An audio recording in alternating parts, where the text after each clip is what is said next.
অনুষ্ঠানে যাবো বলার জন্য অনুরোধ করব। উনি আমাদের মধ্যে এসে উপস্থিত হয়েছেন।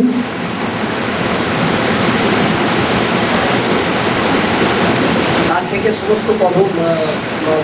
সমস্ত পদস্থিত কর্মকর্তা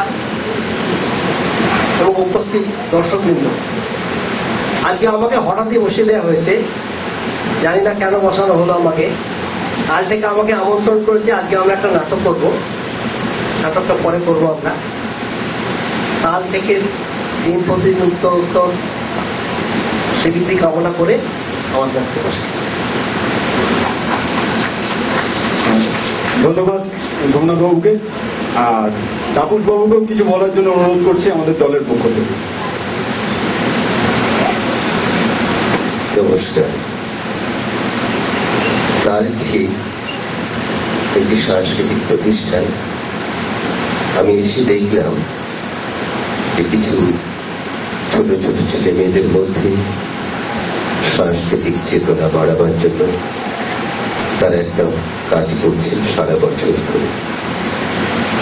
এর মধ্যে একটা জিনিস পরিষ্কার, যে আজকে সংস্কৃতি যদি তার চর্চা, তার উন্নতি যদি না হয়, তাহলে আমরা মানুষ হিসেবেও বেশি দিন আমাদের অস্তিত্ব বাঁচিয়ে রাখতে পারবো না। আমাদের কৃষ্টি কালচারকে যদি আমরা ঠিক মতো বাড়িয়ে না তুলতে পারি। সেই জন্য এই অনুষ্ঠানে আসতে পেরে আমার খুব ভালো লাগছে। যদিও আমি রামমোহন লাইব্রেরিতে হিন্দি বিভাগের সঙ্গে যুক্ত এবং এখানকার সাংস্কৃতিক অনুষ্ঠানে আমাকে অনেক সময় মঞ্চে থাকতে হয়, তা সত্ত্বেও আমার আজকের অনুষ্ঠানে এসে খুব ভালো লাগছে। নমস্কার।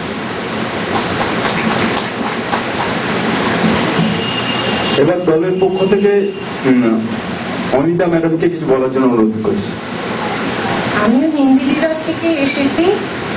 এখানে এসে তার থেকে সুন্দর প্রয়াস আমাকে মুগ্ধ করেছে। আমি গত বছরও এই প্রোগ্রামটা দেখেছি, খুবই ভালো লেগেছিল। আমি মনে করি আজকের অনুষ্ঠানটা গত বছরের থেকেও আরো অনেক অনেক ভালো হবে। ছোট ছোট ছেলে মেয়েদের যেভাবে এরা ট্রেনিং দিয়ে তৈরি করছে, আশা করি ভবিষ্যতে এটা একটা বড় জায়গায় গিয়ে দাঁড়াবে।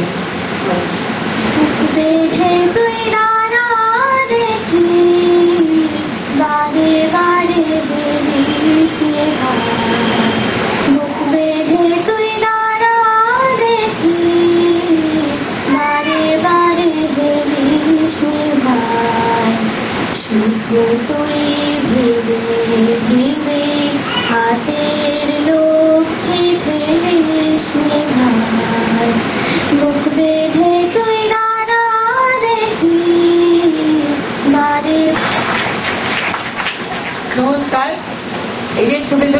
আপনার বাচ্চাদের আপনারা দেখছেন, এরা খুব ছোট থেকে আমার এখানে অনুষ্ঠান করছে। যখন এরা অনুষ্ঠান করতে এসেছিল তখন কেউ 2-তে পড়ে, কেউ 3-তে পড়ে, কেউ 5-এ পড়ে, কেউ 6 পড়ে। আজকে তারা প্রত্যেকেই মাধ্যমিক দিয়েছে, উচ্চ মাধ্যমিক দিয়েছে, কেউ বা বিএ ফার্স্ট ইয়ার দিচ্ছে। এদের এই যে অক্লান্ত পরিশ্রম, সত্যিকারে এদের কাছে আমি কৃতজ্ঞ না হয়ে পারি না। যেভাবে এরা বাবা মার বকুনিকে মার খেয়ে এখানে আমার এখানে রিহার্সাল করতে আসতো, আর তারা এত বড় হয়েছে। যদি এবছর তারা বকুনি খায়নি, কারণ তারা পরীক্ষা দিয়ে ফেলেছে, তো ওই জন্য বাবা মারা খুব একটা বকেনি। গত বছর পর্যন্ত মারও খেয়েছে, বকুনিও খেয়েছে, তবুও তারা রিহার্সালে এসছে। আমি প্রত্যেকটা ছেলে মেয়েদেরকে কৃতজ্ঞতা জানিয়ে আমি আমার এখানে বক্তব্য শেষ করলাম। নমস্কার।